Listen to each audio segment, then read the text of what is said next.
এই দেখো original face, দাঁড়াও, অরিজিনাল ফেস দেখাইতে পারলাম না। দেখো কি কিউট লাগতেছে দাদু, দেখো এটা হালু,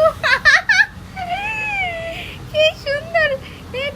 এটা বিড়ালের বাচ্চা না, রিসেন্ট আমরা একটা খরগোশের বাচ্চা নিয়ে এসেছি।